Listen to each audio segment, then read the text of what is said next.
Selamat pagi, selamat datang di Sapa Mentari. Semoga kamu semua mendapatkan keberuntungan dan keberlimpahan yang tiada akhir. Dan selamat mendengarkan audio podcast ini. Apa kabar sahabat debat? Tentunya selalu dalam berkelimpahan dan keharmonisan ya. Ya, mengapa kita harus memilih teman yang membuat kita bertumbuh? Karena banyak banget ya faktor yang membuat kita ini sebenarnya dituntut untuk bertumbuh dan kita menjadi diri kita. Dan kita menjadi apa yang kita harapkan, apa yang kita inginkan. Tapi terkadang kita salah memilih tempat. Kadang kita salah mengambil pilihan. Atau yang terutama adalah kita salah memilih lingkungan. Dalam artian lingkungan gimana? Lingkungan itu di sekitar kita siapa saja. Bagaimana kita membentuk sebuah lingkungan kita. Pengaruh lingkungan itu besar sekali kepada kita. Jadi kita harus membentuk circle yang memang di situ membuat kita benar-benar bertumbuh dan kita menjadi siapa diri kita. Bukan kita menjadi siapa yang harus memaksakan ke dalam circle yang kurang tepat. Dalam artian kurang tepat gimana? Kalau kita pengen hidupnya lebih maju, kita jangan berkumpul dengan orang-orang yang dia penuh energi negatif dan dia pemikirannya justru lebih negatif lagi. Dan segala sesuatu yang dipikirkan adalah sesuatu yang gak membuat kita ini jauh lebih baik, tapi justru kita akan menjadi sebuah sasaran tembak. Dalam artian sasaran tembak adalah kita akan dijatuhkan. Dalam artian dijatuhkan adalah saat kita memiliki impian, justru mereka itu yang memberikan hambatan-hambatan untuk kita sendiri. Dan itu justru teman-teman yang kurang baik, teman-teman yang harus dihindari sebenarnya. Kita harus menciptakan circle sendiri, kita harus menciptakan lingkungan sendiri. Makanya ada orang bilang, ya kamu pengen maju dalam kehidupan ya lingkunganmu mendukung atau enggak. Nah dari situ, dari lingkungan ini kita harus membentuknya. Bagaimana sih lingkungan kita? Dan itu kembali lagi ke kita. Bagaimana kita memilih-milih. Ya, kenapa saya bilang teman memang harus pilih-pilih. Yang membuat kita bertumbuh itu adalah teman yang memang benar-benar teman. Jadi dia berbagi peluang, dia berbagi manfaat, atau dia berbagi yang namanya dorongan untuk kita lebih maju. Itulah teman yang bermanfaat dan membuat kita bertumbuh. Lingkungan itu bukan orang-orang di sekitar kita yang di situ misalkan nih tetangga. Nah itu gimana lingkungannya?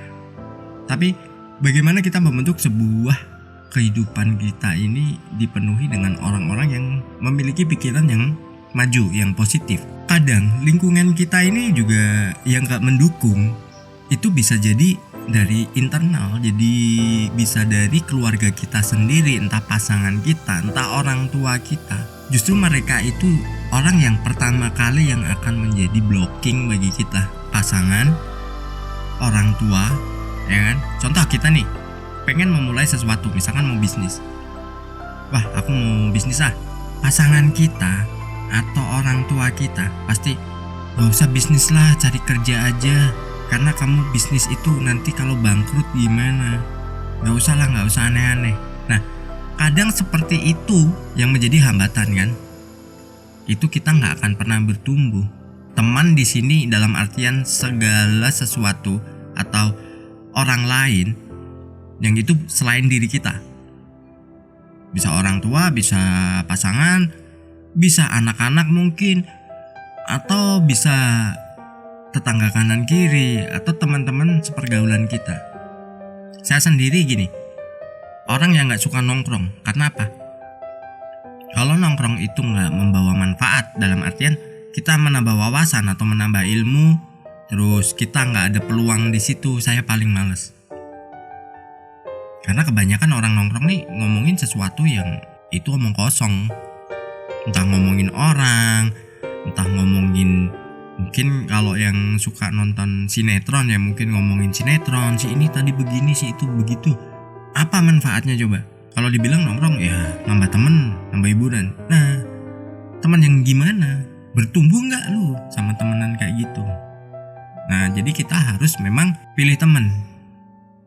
Gak peduli kondisi latar belakang ya kehidupannya bagaimana, entah dia ini orang sukses atau dia orang yang baru menuju sukses, ya sama aja. tapi dia punya motivasi hidup dan dia punya impian yang jelas. Dia berani bermimpi. Tapi sebenarnya impian dan mimpi itu beda loh. Ya, kita ulas di podcast lain ya, di audio podcast yang lain nanti kita antara mimpi dan impian itu apa sih bedanya. Nah, nanti mungkin kita bahas di situ atau kita buatkan video deh untuk sesi Supermind ya. Ingat, di channel ini ada sesi baru yang namanya Supermind dan itu akan tayang setiap hari Minggu jam 7 malam. Nah, dari situ nanti kita bisa belajar yang namanya Law of Attraction. Ya, bagaimana sih tahapan-tahapannya? Bagaimana sih yang harus kita lakukan saat kita pengen memulai yang namanya Law of Attraction? Atau ya mungkin kalau ini bisa untuk menambah wawasan lagi, kalau teman-teman udah menerapkannya bisa menambah, oh ternyata begini ya, oh ternyata begitu ya. Nah, seperti itu ya. Kita akan buatkan itu di video Supermind. Karena di video itu akan membahas banyak banget tentang Law of Attraction. Itu lebih ke teknis ya. Jadi untuk bahasan ke teknisnya. Oke, kita lanjut aja deh. Terus ya, kita udah bicarain tentang lingkungan, teman. Terus bagaimana kita bersikap? Ya, sikap kita ini bagaimana? Kita mudah luluh nggak? Kita mudah terpengaruh orang lain gak? Itu sangat berpengaruh dalam kehidupan kita. Karena kalau kita ini orangnya yang gak punya prinsip dan kita gak menjadi jiwa yang kuat, jiwa yang punya konsistensi, hari ini kita berkumpul dengan siapa, dia ngomong sesuatu yang positif, besok kita berkumpul dengan teman yang lain terus mereka ngomongin negatif, kita akan mudah, oh yang kemarin itu berarti gak bener tuh. Iya, gue cuman angan-angan. Nah, misalkan kita udah punya impian nih, terus kita udah punya step-stepnya. Nah, begitu kita udah kumpul sama orang yang negatif ya, kita akan berubah gitu. Jadi sikap kita ini diperlukan. Bagaimana? Harus kita ngikuti orang lain atau kita harus mempertahankan? Nah, kalau saran saya, pertahankan saat kita punya sikap yang memang itu untuk sebuah kemajuan kita, sebuah perubahan untuk hidup kita. Pertahankan. Emang godaannya banyak. Si A ngomong begini, si B ngomong begitu, itu udah lain. Dan itu kalau kita gak punya sikap, kita gak mempertahankan apa yang menjadi tanggung jawab kita sendiri, justru kita akan terpengaruh, akan berubah-ubah. Dan itu kita gak akan maju-maju. Kita akan tetap ya gitu-gitu aja men hidupnya. Gak ada perubahan. Ya, jadi kita ya kalau dibilang egois ya emang kadang egois itu dibutuhkan kok dalam kita untuk kehidupan yang lebih baik. Dan tentu saja kita harus selalu berusaha menjadi jiwa yang positif, jadi orang yang selalu positif.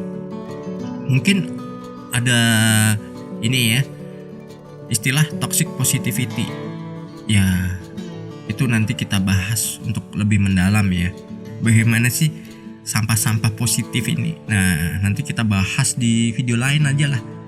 Karena ini kita membahas bagaimana membangun diri kita aja. Ya, untuk toxic positivity nanti aja. Kita harus menjadi jiwa yang positif. Itu ya kita pilih-pilih teman itu emang. Terus pola pikir kita ini bagaimana? Apakah kita selalu memikir sesuatu yang campur aduk? Positif negatif semua dimasukin dan kita hayati. Biasanya justru lebih mudah itu sesuatu yang negatif ya. Itu jauh lebih mudah dan itu masuknya lebih cepat. Tapi dampaknya ya tanggung sendiri kalau kita memasukkan seperti itu. Lingkungan itu menentukan bagaimana kehidupan kita. Saat kita membangun lingkungan positif, hidup kita positif. Tapi kalau kita memilih sebuah lingkungan yang di situ negatif, hidup kita akan selalu negatif dan penuh dengan drama. Kita mudah putus asa, kita mudah menyerah. Pilih mana? Menyerah atau kita lebih ke egois dalam menentukan kehidupan kita. Semoga terharu dan sukses pernikahan.